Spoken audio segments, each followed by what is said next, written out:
Kyoto, métropole moderne de plusieurs millions d'habitants.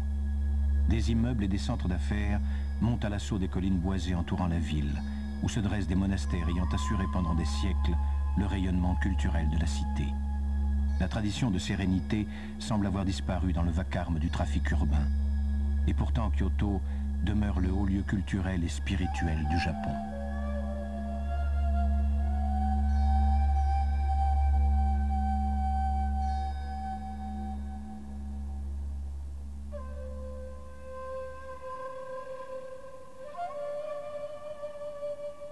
Un moine bouddhiste pendant la traditionnelle méditation assise.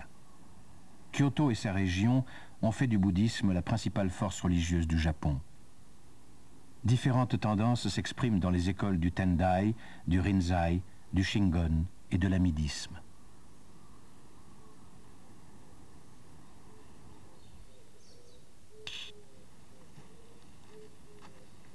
Des moines du Tokufuji vont demander l'aumône en ville.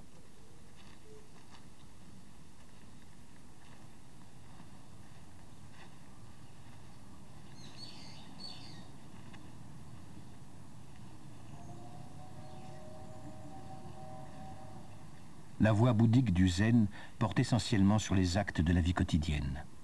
Zen signifie pratiquer. Dépourvu de tout aspect sacral, le zen ne cherche pas à représenter Dieu, mais s'intéresse à l'homme dans sa réalité quotidienne. Il se pratique en mangeant, en travaillant, en demandant l'aumône.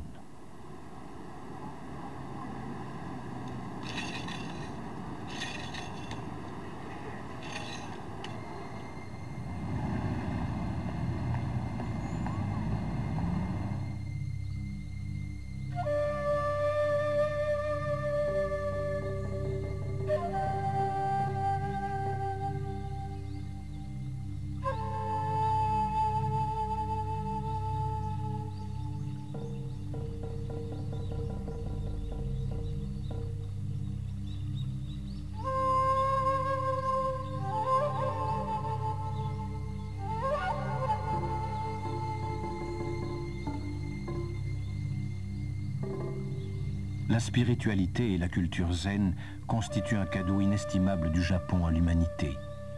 Dans les jardins entourant les temples de Kyoto, on perçoit le sentiment religieux très proche de la nature qui s'est maintenu au Japon. Venu de Chine, le style zen s'exprime dans des fresques murales et des lavis. La doctrine bouddhique chinoise du zen est devenue la force motrice de la culture japonaise.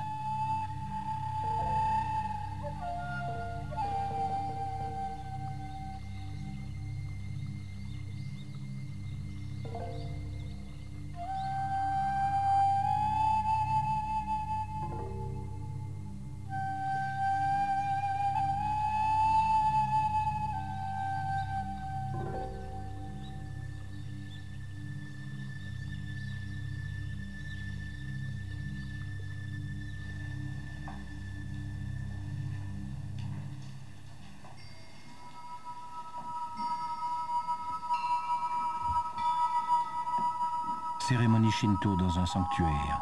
Il s'agit là d'un mariage. Les nouveau-nés sont également amenés ici pour la bénédiction. Des enfants vêtus de splendides kimonos y viennent avec leurs parents. Shinto, la voie des dieux.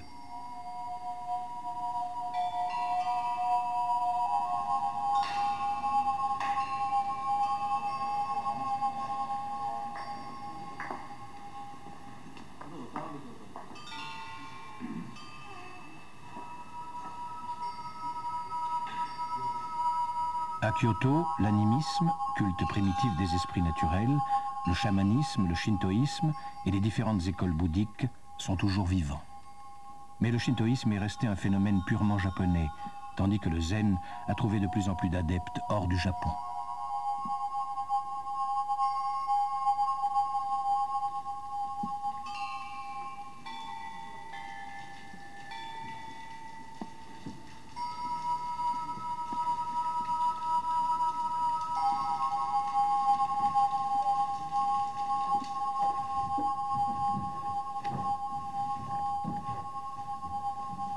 Tout commence par le nettoyage du sol, nous dit Matasaka Toga, directeur de l'Institut d'études sur le zen à l'une des universités de Kyoto. Si tu as compris que l'illumination commence et se termine par le nettoyage du sol, tu as compris le zen. Tu dois nettoyer le sol toi-même. Il n'est pas rare de voir des écoliers faire le ménage à genoux. Ils semblent trouver tout naturel d'être attentifs et soigneux vis-à-vis de leur école. Un spectacle surprenant, presque choquant pour des Occidentaux. Nettoyer le sol incombe aux femmes de ménage. Faut-il voir cela comme du dressage, comme une brimade imposée aux enfants, ou au contraire comme le signe d'une tradition largement enracinée dans une culture où l'attention s'exerce dans tous les gestes quotidiens, y compris en frottant le parquet?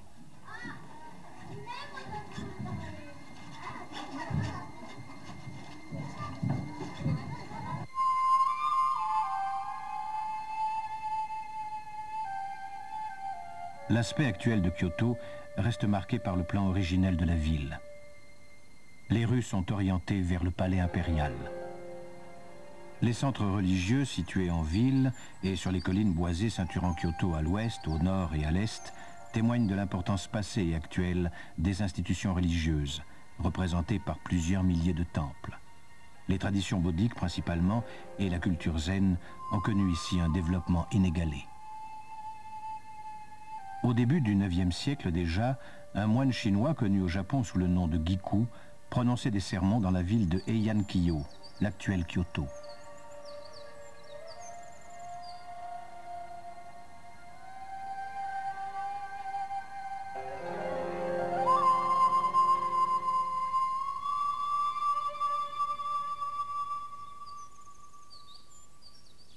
Le plus vieux temple zen de la ville, le Kenninji, fut fondé par le moine Myohan Eisei. Son élève Dogen disait « Apprendre la voie du Bouddha, s'oublier soi-même, signifie être illuminé par toutes les choses de ce monde. Être illuminé par tout signifie lâcher prise sur le corps et l'esprit. »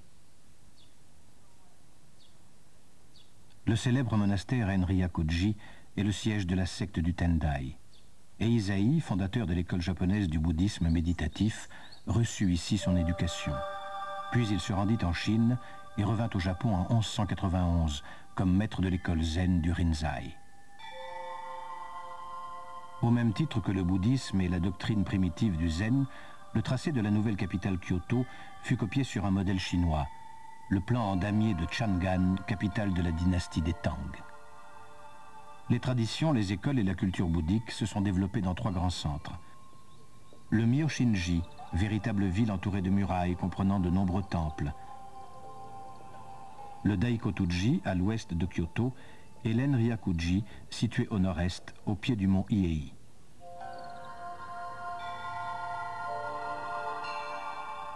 Le tracé de Chang'an se fondait sur les représentations de la cosmogonie chinoise.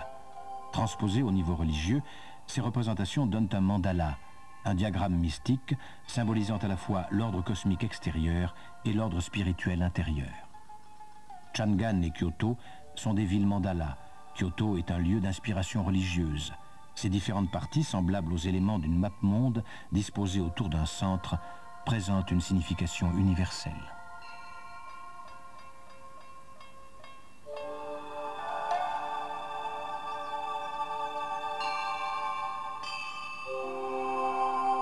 Les monastères se livraient quelquefois des guerres pour le pouvoir. Entre le XIe et le XVe siècle, l'armée de l'Enryakuji était l'une des plus puissantes du Japon. L'empereur Shirakawa, qui régna de 1056 à 1129, disait « 3 choses échappent à mon pouvoir, l'eau de la rivière Kamo, l'issue du jeu du Sugoroku et les bonzes, les moines de la montagne. » Le monastère Enryakuji contrôla longtemps les affaires religieuses et politiques de la capitale.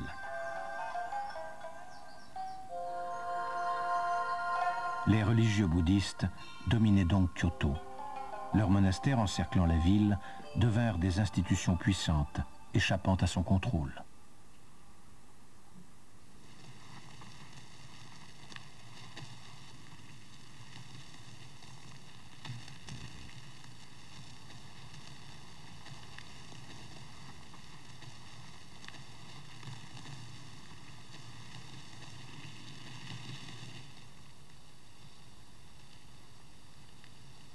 Un jardin à la lisière de Kyoto. Il faut s'y rendre très tôt le matin ou le soir pour ressentir l'incomparable paix qui en émane. Dans de tels moments, le Ryoanji devient le centre du monde. C'est un lieu où le sacré, la transcendance, se ressentent de façon presque palpable. Un centre du monde où se concentrent des forces cosmiques. Un jardin alliant une grande simplicité à une perfection inégalée. Il se présente comme un rectangle, une surface grande comme un court de tennis, limité au sud et à l'ouest par un petit mur couvert de briques. Un tableau se composant de gravier et de 15 pierres. Aucun arbre, aucune plante ne pousse dans ce rectangle. L'attrait du jardin provient de la disposition des pierres, des proportions de l'ensemble. C'est un ordre indéchiffrable, un ordre artificiel et naturel à la fois. Il semble résulter d'une croissance spontanée alors qu'il est l'aboutissement d'une longue réflexion du maître paysagiste.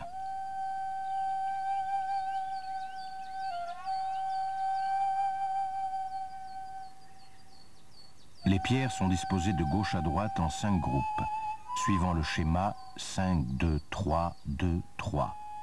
On peut tenter de déchiffrer des règles dans cette disposition. On peut mesurer les espacements, la taille des pierres, mais on n'en retirera rien.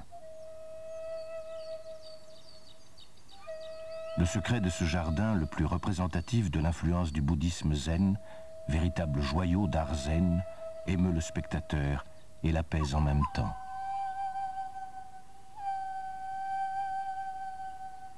Le jardin minéral du temple Ryoanji exprime à la perfection l'oubli de soi-même.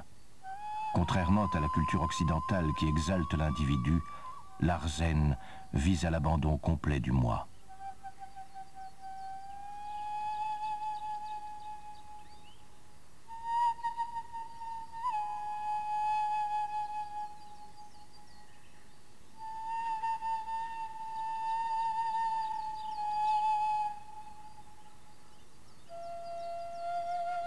En contemplant ce jardin, le visiteur peut se représenter l'univers, imaginer à loisir des interprétations évoquant l'océan du monde, des îles ou une mer de nuages, laissant émerger des cimes des montagnes.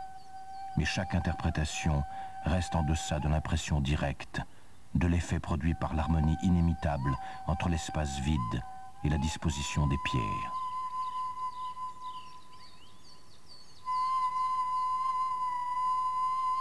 Ce jardin concrétise l'esprit du zen. Mais le zen n'a rien de symbolique. Une pierre est une pierre, une feuille reste une feuille. Les choses sont exactement ce qu'elles sont, mais également autre chose dans le vécu subjectif. La disposition des pierres du Ryoanji ne semble pas artificielle. Elle reproduit l'harmonie du monde tout en accentuant les signes de la nature.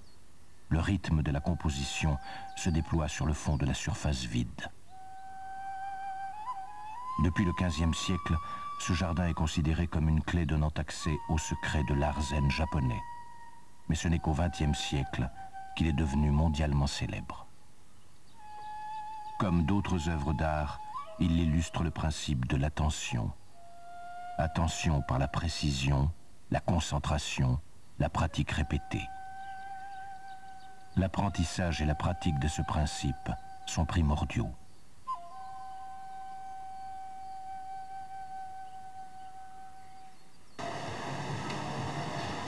Le vacarme des machines à sous dans les centaines de salles de pachinko constitue un véritable affront à cette culture du calme et illustre les contradictions de Kyoto à l'heure actuelle.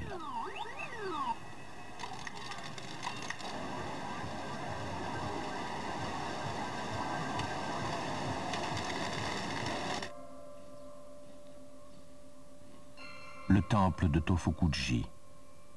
Le matin, le prêtre entre dans la grande salle de méditation. La méditation zen représente la forme par excellence de recueillement et d'exercice permettant d'amener l'homme à l'éveil et à la libération. Le grand Sesshin commence le 8e jour du 12e mois lunaire. Les moines méditent pendant une semaine entière. Lors de méditations intensives, d'enseignements et de discussions religieuses, ils se soumettent à une discipline sévère.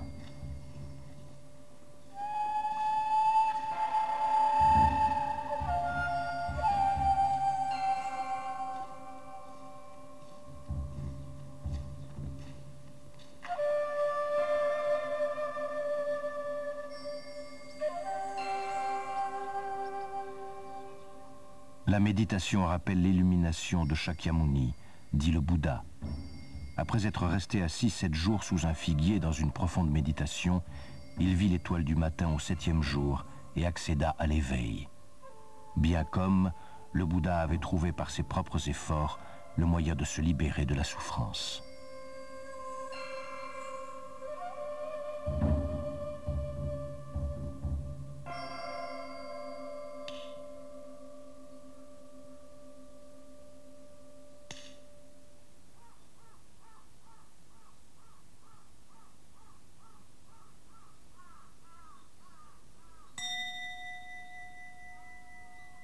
Pour les moines, les exercices liés à la méditation représentent une épreuve extrêmement difficile.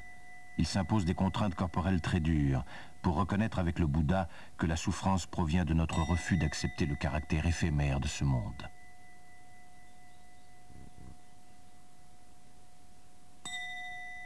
Selon le Bouddha, chaque homme possède en lui la force d'accéder à la pleine compréhension de l'essence des choses. Ici aussi, l'accomplissement réside dans la simplicité, dans la compréhension directe.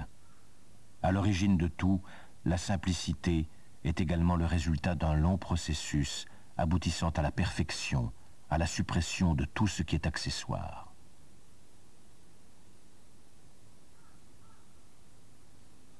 Le jésuite allemand et maître zen Ugo Ennomiya Lassalle disait « Le shikantaza, la posture méditative assise, est un chemin très difficile parce qu'il faut le parcourir seul. C'est un état de vigilance supérieure, de concentration, dans lequel on n'est jamais excité, ni pressé, ni bien sûr apathique. »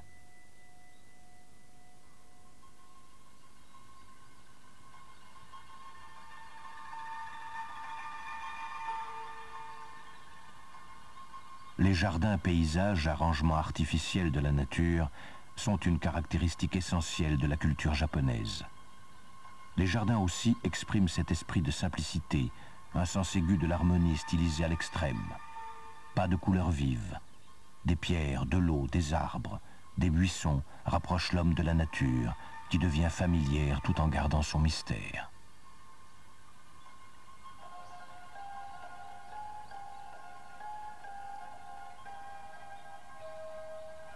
Au Kokedera, le temple des mousses, d'innombrables variétés de mousses sont disposées avec art sous forme de massifs, de bordures, sur les chemins et les ponts, recréant un paysage à l'échelle humaine. Les tapis de mousse sont entrecoupés de cours d'eau et d'étangs. Le visiteur est guidé à travers une nature reconstituée. Il découvre des tableaux et des perspectives particulières. Les jardins des temples, les collines boisées, les bosquets de bambous, tous participent de la force vivante de l'esprit. Depuis des dizaines d'années, le photographe japonais Shinji Takama, né en 1921, se consacre presque exclusivement au bambou. Il considère ses photographies comme un hymne à cette plante. Shinji Takama a grandi dans un petit village entouré de bambous. Depuis, il a inlassablement photographié le cycle de vie du bambou à travers toutes les saisons et revient toujours à son motif de base.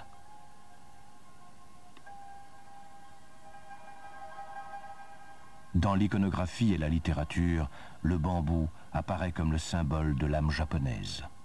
D'autres arbres sont déracinés par les tempêtes ou se brisent, mais le bambou est souple et ploie sous le vent. La force aveugle est inutile, affirme-t-on au Japon. La souplesse, l'endurance et la faculté d'adaptation apportent davantage qu'un entêtement borné.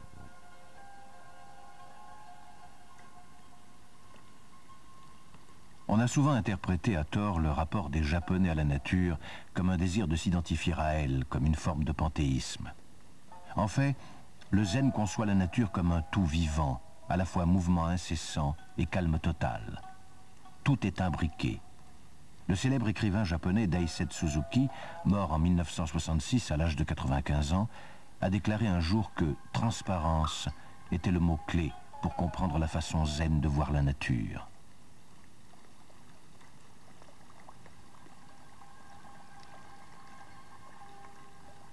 Bien que la circulation et l'urbanisation s'étendent toujours davantage, Les jardins et les paysages de Kyoto expriment cette transparence, également synonyme d'ouverture de l'esprit.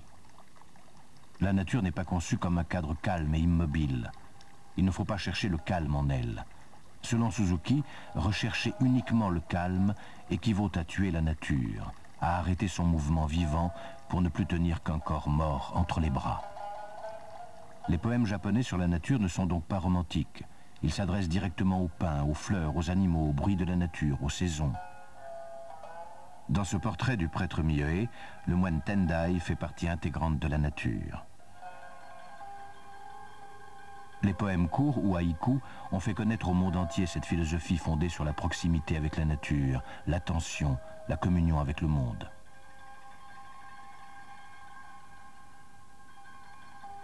Chaque année, le Japon tout entier fête dans l'euphorie la floraison des cerisiers.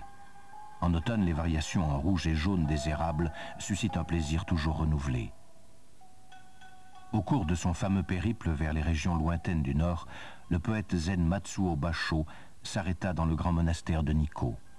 Il ne fut pourtant pas impressionné par les bâtiments, mais par le printemps, par la nature, et écrivit « Fin du printemps, les oiseaux pleurent, et même dans les yeux des poissons coulent des larmes. »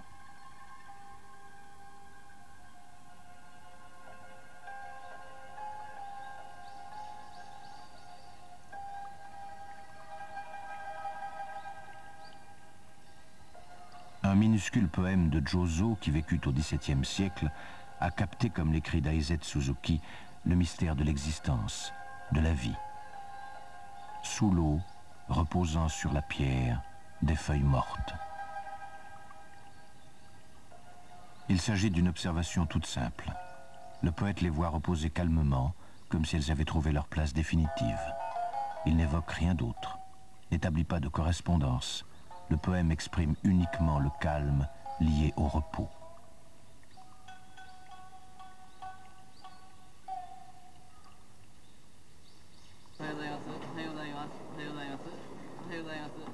La circulation asphyxie les rues des villes japonaises. Dans les stations de métro, dans les gares, la foule forme une masse mouvante. La laideur de la plupart des bâtiments et avenues bafoue toutes les règles de l'esthétique.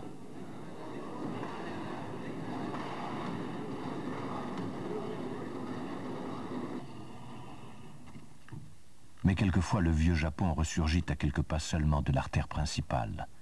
Le flâneur découvre alors des petites maisons en bois, des jardinets tout simples, une maison individuelle, le mariage de la nature et de la culture sur un minuscule espace.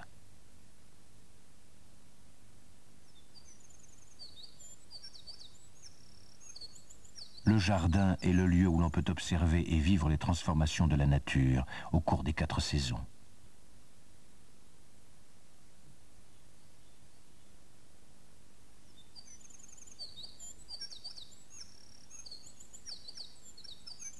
Dans la vie quotidienne, cette culture n'est peut-être plus du tout vécue ou reliée à son substrat spirituel. Dans les grandes villes, les voitures ont depuis longtemps écrasé la nature.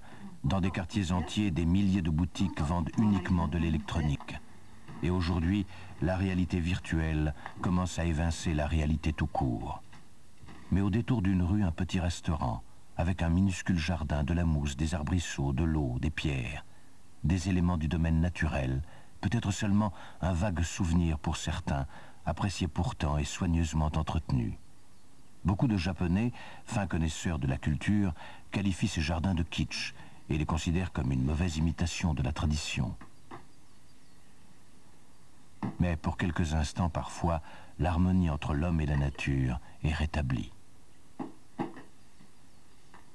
Au cours d'un repas dans ce petit restaurant, on retrouvera peut-être les principes de base d'un mode de vie marqué, du moins autrefois, par l'attention et le respect.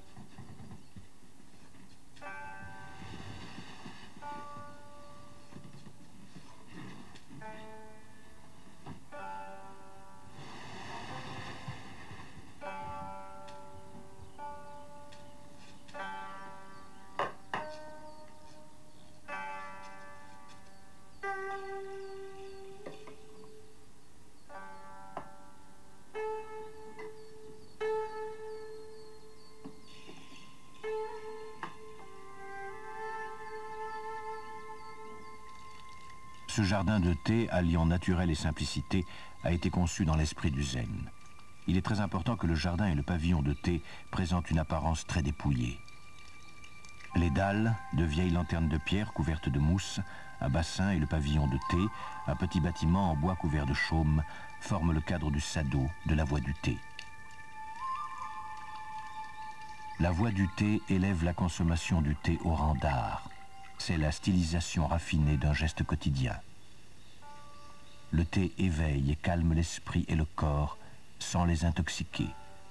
La cérémonie du thé, le thé lui-même, sont ainsi devenus un symbole du zen.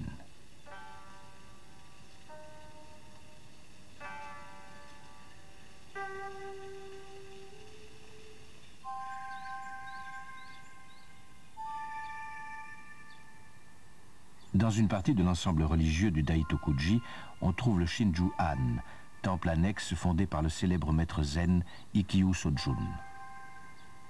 Dans le jardin, dans les pièces, dans les œuvres d'art, la force de la culture zen s'exprime de manière particulièrement intense. Dans ce temple et aux alentours, la culture zen a connu un épanouissement remarquable.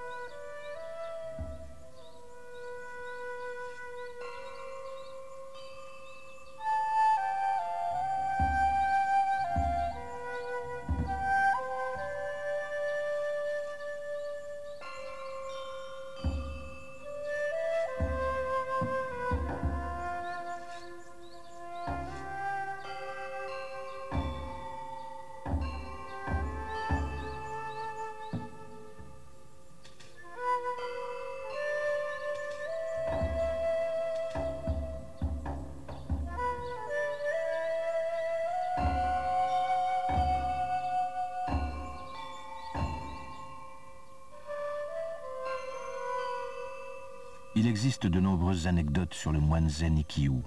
La plupart furent rédigées après sa mort, mais elles restituent remarquablement son caractère et sa philosophie. Ikkyu était un esprit très libre, avec un sens aigu de la satire.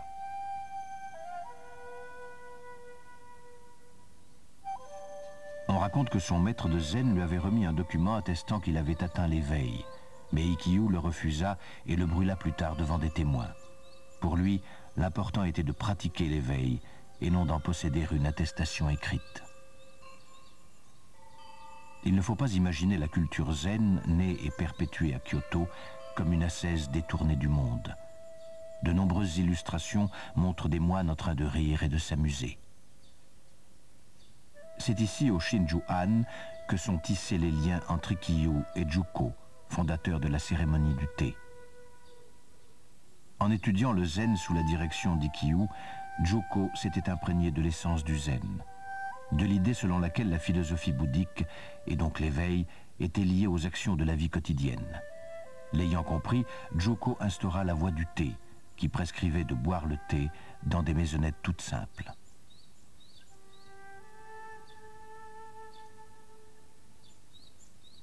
Urasenke, une école où la cérémonie du thé est enseignée et pratiquée à un niveau atteignant la perfection.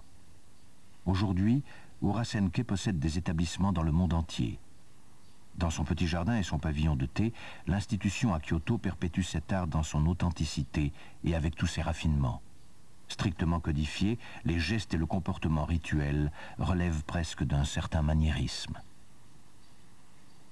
La voie du thé commence dès le jardin. On y accueille les invités, on y procède à la purification rituelle par l'eau.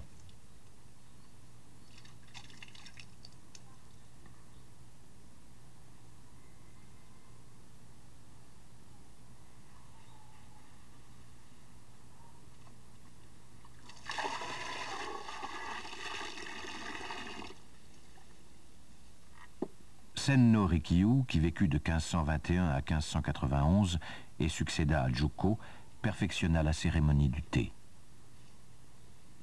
Il disait que le sens profond de la voie du thé était de faire de la pièce de cérémonie un coin de la terre pure et immaculée de Bouddha. L'usage du thé fut introduit par les moines chinois. Les pratiques du zen et le rituel du thé ont donné naissance à une culture originale visant la sérénité et la simplicité.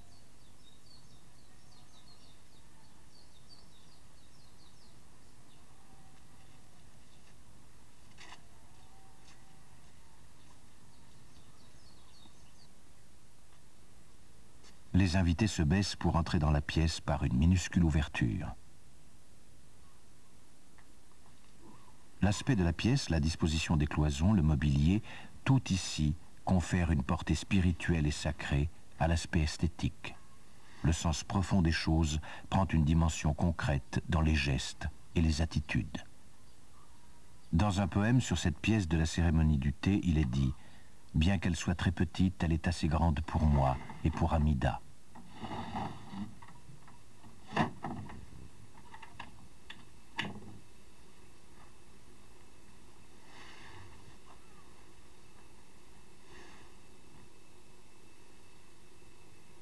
L'hôte prépare le thé et sert ses invités. Lorsque la conversation s'arrête, on entend uniquement le bouillonnement de l'eau dans le kama, le chaudron, ou le vent soufflant à l'extérieur. Le thé unit l'hôte à ses invités.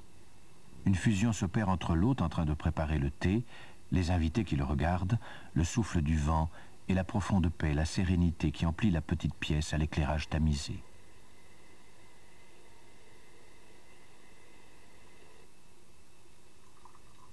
Cette fusion s'étend à l'univers tout entier et produit un effet comparable au satori du zen, à l'éveil atteint par l'abandon du moi. Comme le zen, la voie du thé a pour but véritable de procurer cette sérénité intérieure grâce à laquelle la voix silencieuse de la vraie nature bouddhique de l'individu peut se faire entendre. L'esprit du zen est déjà perceptible dans l'apparence de la pièce. Seuls quelques rares objets d'art attirent le regard. Un rouleau orné d'une calligraphie ou d'un paysage, quelques fleurs dans un beau vase. La pièce devient une cellule de recueillement.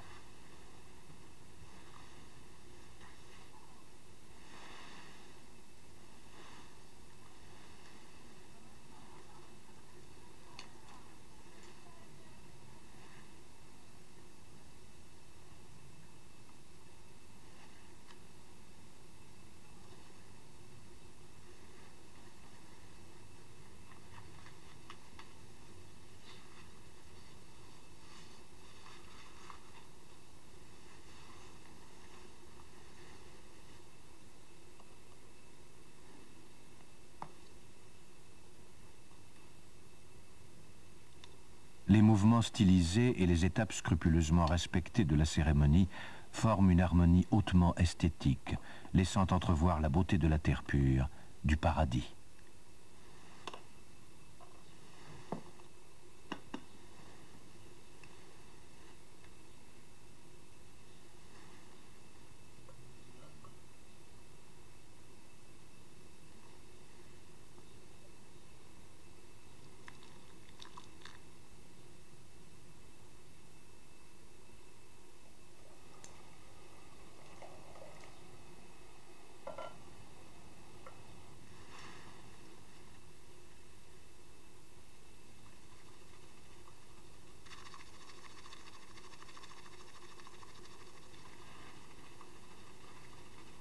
La pièce est minuscule.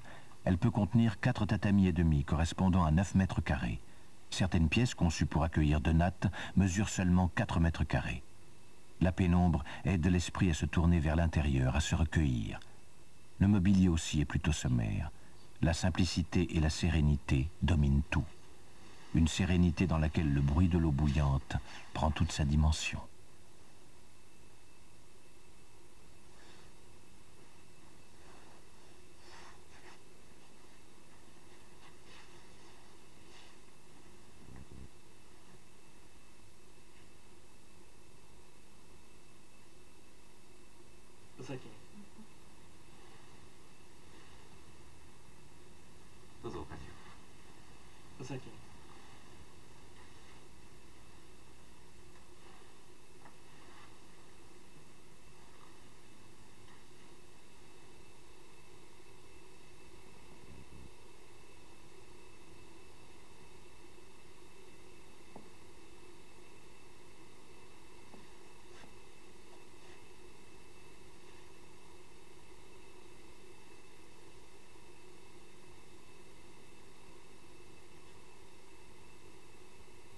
microcosme dans un bol de thé, centre du monde.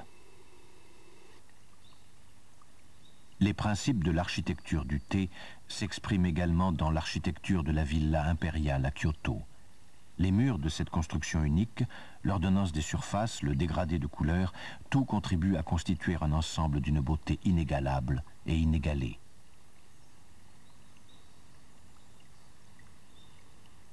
Arata Isozaki, architecte japonais de renommée internationale, a dit du palais secondaire de Katsura: la beauté mystérieuse de Katsura se soustrait à toute description, à toute analyse. On ne peut pas la saisir par des mots. Cet ensemble au fond modeste émeut et bouleverse tous ceux qui s'en approchent. Il semble posséder une aura qui le classe parmi les plus grands monuments classiques de l'architecture mondiale. Les jardins, les étangs, les tableaux de pierre ont créé un style parfait qui a élevé le zen au rang de culture impériale.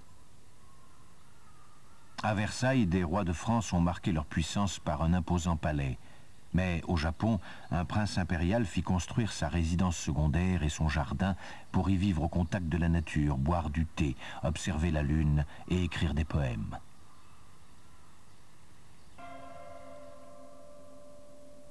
Faire l'expérience de la voie du Bouddha signifie faire l'expérience de soi-même.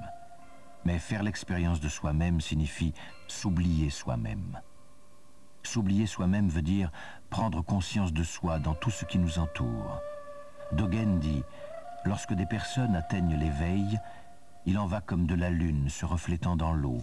La lune est dans l'eau mais ne se mouille pas, et l'eau n'est pas agitée par la lune. Les actions quotidiennes, la répétition attentive et constante des gestes, des tâches, des mouvements, permettent de vivre la plénitude de l'instant. Le pratiquant finit par si bien maîtriser les gestes qu'il peut en quelque sorte les oublier. Ce sont eux qui le guident. Ils se font dans l'événement. 5 voies, 5 pratiques mènent le disciple à la perfection. Elles sont toutes issues de la vie quotidienne.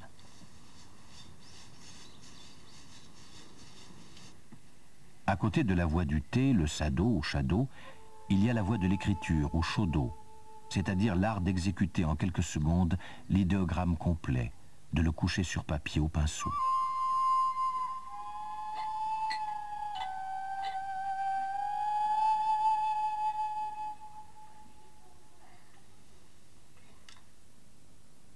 On appelle kado, la voie des fleurs, le don d'arranger les fleurs de manière à unir l'art et la nature.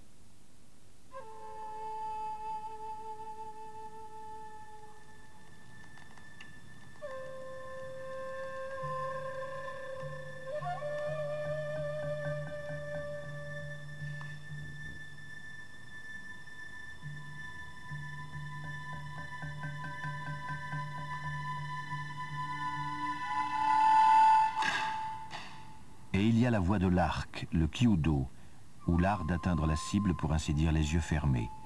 Les maîtres disent qu'il ne faut pas viser la cible, mais l'univers.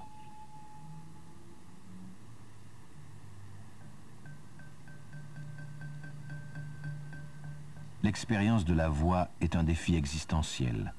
Elle bouleverse l'homme, fait ressurgir ce qui se trouve au plus profond de lui. Un poème d'un vieux maître zen japonais décrit ce défi de manière frappante. Si ton arc est brisé et si tu n'as plus de flèche, alors tire. Tire avec tout ton être.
Dans la voie de l'épée, le kendo, il s'agit de vie et de mort. Mais pratiquer le kendo signifie apprendre à se servir de son adresse pour se vaincre d'abord soi-même, et non pas l'adversaire. Kendo, l'art du combat sans combat.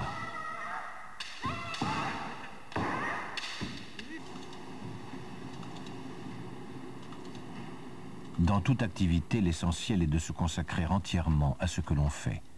La qualité des produits industriels japonais s'explique peut-être par ce principe de pleine et entière concentration.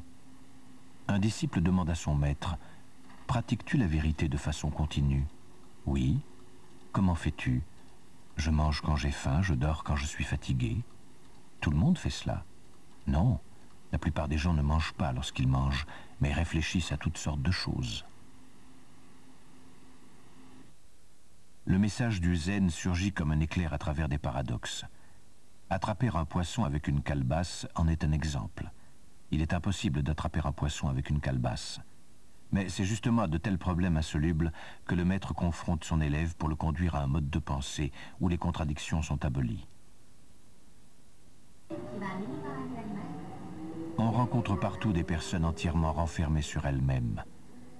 Le calme, une manière de vivre qui doit être pratiquée et entretenue, même s'il ne relève pas uniquement du zen.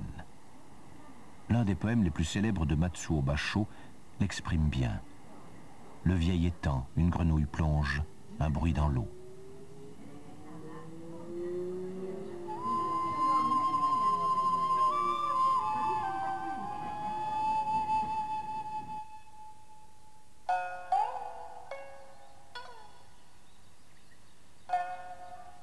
Au pied du mont Hiei se trouve le Sanzen Inn, un centre monastique comprenant seulement quelques bâtiments. Le temple du Sanzen Inn est célèbre pour sa trinité amidique, une représentation du Bouddha Amida et des deux bodhisattvas l'accompagnant, Kannon et Seishi. Amida vient du paradis, de la terre pure, infiniment lointaine. Mais la vue d'Amida, compatissant, fait espérer au pèlerin qu'il réussira à effectuer le long voyage vers cette terre. Eshin Sozu, un maître de l'école du Tendai, ayant vécu au Xe siècle, disait « Lorsqu'une personne pieuse meurt, le Bouddha apparaît devant elle. Le Seigneur de la Miséricorde, l'un des grands bodhisattvas, apporte une fleur de lotus pour porter l'âme pieuse, et Seishi, le Seigneur de la Nuit, lui tend les mains pour l'accueillir. D'autres saints, suivis d'un immense cortège, chantent des hymnes et le saluent. Les parcs des monastères sont impressionnants en toute saison, lorsque les cerisiers sont en fleurs au printemps ou lorsque les feuilles d'automne rutilantes tombent sur le sol couvert de mousse, sur les chemins et dans l'eau. La nature est en quelque sorte une antichambre du paradis. Elle annonce la terre pure qui dépasse l'imagination et toute la beauté de la nature conduit à Amida.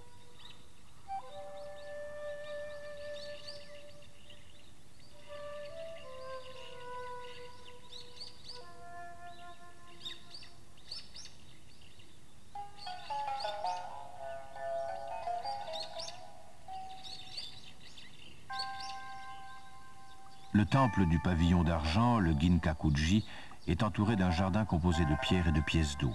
Il fut construit en 1482. Les bâtiments et le jardin expriment particulièrement bien le pur style zen, adopté et encouragé par les seigneurs féodaux. La construction de l'ensemble fut entreprise par le shogun Ashikaga Yoshimasa. Elle fut achevée 3 ans après sa mort. Le seigneur s'occupait personnellement de l'aménagement du jardin, faisait venir à Kyoto des arbres, des pierres et des plantes provenant d'autres régions. Dans un tel jardin, même un occidental peut prendre conscience d'une vérité dépassant sa réalité quotidienne.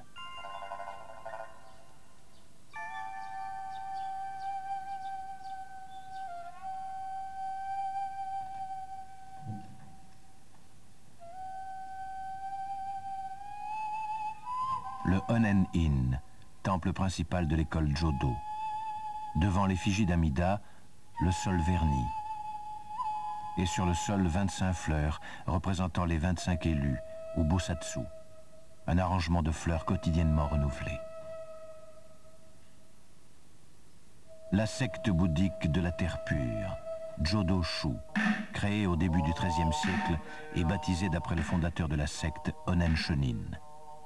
Cette école défendit pour la première fois l'idée que l'on pouvait atteindre l'éveil par la seule force de la foi au Bouddha Amida.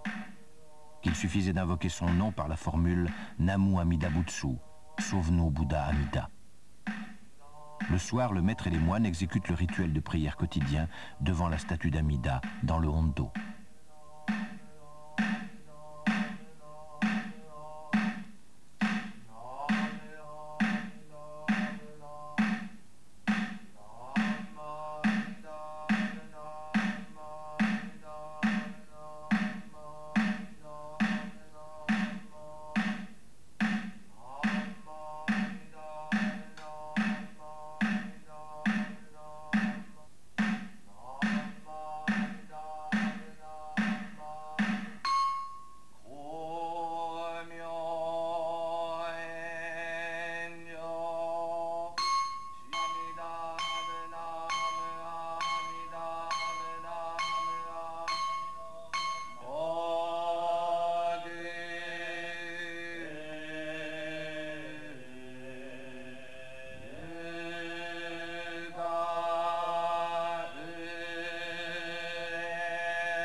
Au Japon, il existe des trésors nationaux vivants, le plus souvent des personnes âgées ayant accumulé toute une vie d'expérience, y compris dans le domaine artisanal. Le potier Shimizu Nichi est réputé pour sa manière unique d'émailler ses bols et ses vases en terre.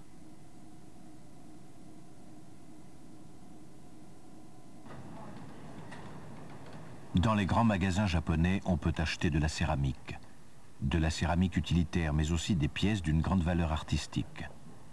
Il n'est pas rare de rencontrer des personnes en admiration devant une vitrine dans laquelle se trouve un bol à thé valant plusieurs centaines de milliers de francs. Par un savoir transmis de génération en génération, ces personnes ont appris à reconnaître la valeur d'un tel objet.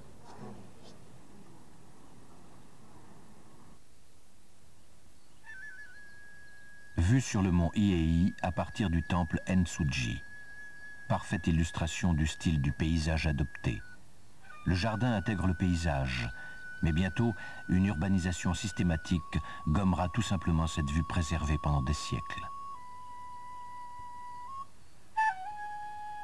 Tout autour de Kyoto, des ermitages. Les hommes se rendaient en pèlerinage dans ces temples situés sur les montagnes et les collines, et vivaient au rythme des saisons. C'est ici que le flûtiste et compositeur japonais Tosha Suyo, né en 1941, a composé et joué au début des années 80 ses 4 saisons à Kyoto.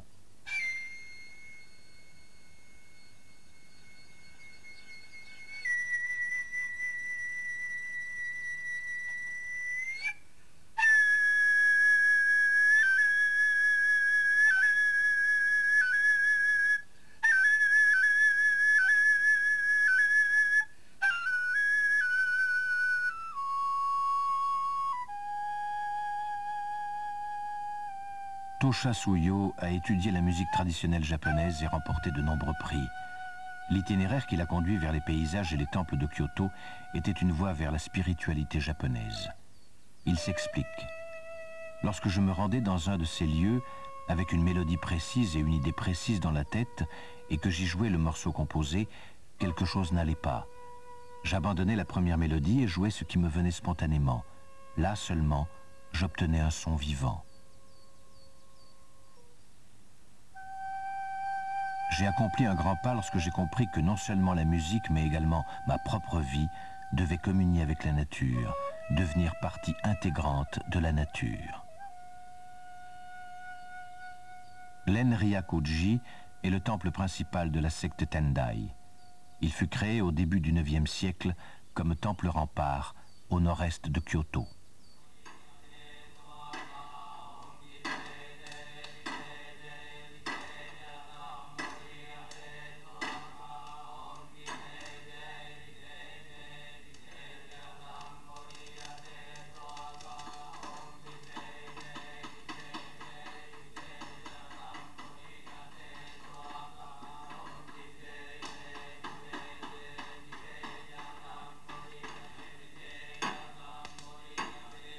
Tous les jours, dans la pénombre de l'intérieur, l'un des moines les plus âgés pratique la même cérémonie depuis plus de 50 ans.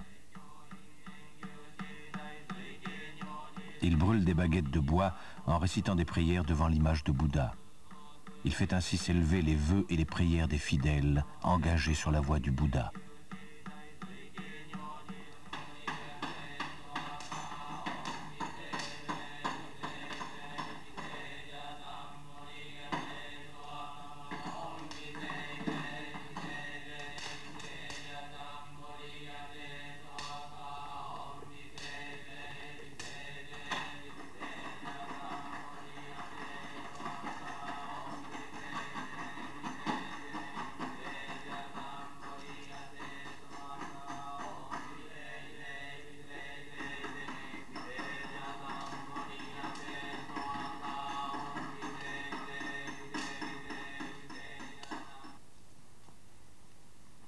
Les nuits sur le mont Hiei sont glaciales. La région autour de l'Enryaku-ji constitue depuis des siècles un centre de ralliement pour les pèlerins des sommets. Pendant 100 jours, ils traversent les forêts et vont de temple en temple en méditant. Ils sont vêtus de blanc, disposent uniquement d'une natte de paille et d'une lampe, portent des sandales en bois et arrivent entre 2h et 4h du matin au temple principal, d'où ils repartent pour poursuivre leur périple. Le pèlerinage des sommets est un exercice religieux au cours duquel, dans les cas extrêmes, le fidèle parcourt 1000 fois un chemin long de 30 km sur les cimes des environs. Avant cette épreuve extrême, on se soumet pendant 9 jours à une discipline particulièrement sévère, sans manger ni boire, sans dormir ni même se coucher. Mais même limité à 100 jours, l'exercice exige le maximum du corps et de l'esprit. On pourrait dire qu'il arrache le moine à la réalité, qu'il lui fait vivre pourtant de manière très physique.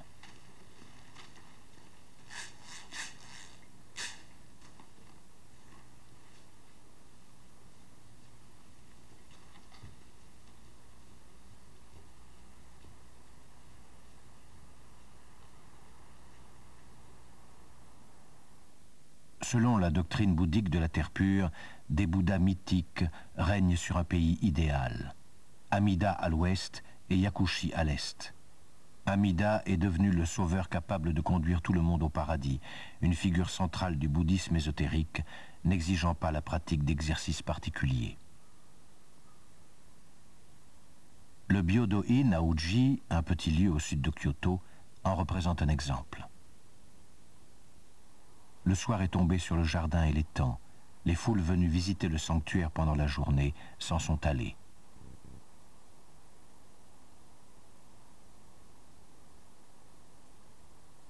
À travers une cloison ajourée, Bouddha regarde l'étang. Son visage se reflète dans l'eau. Silence du mouvement. Pas un silence de mort, mais de vie.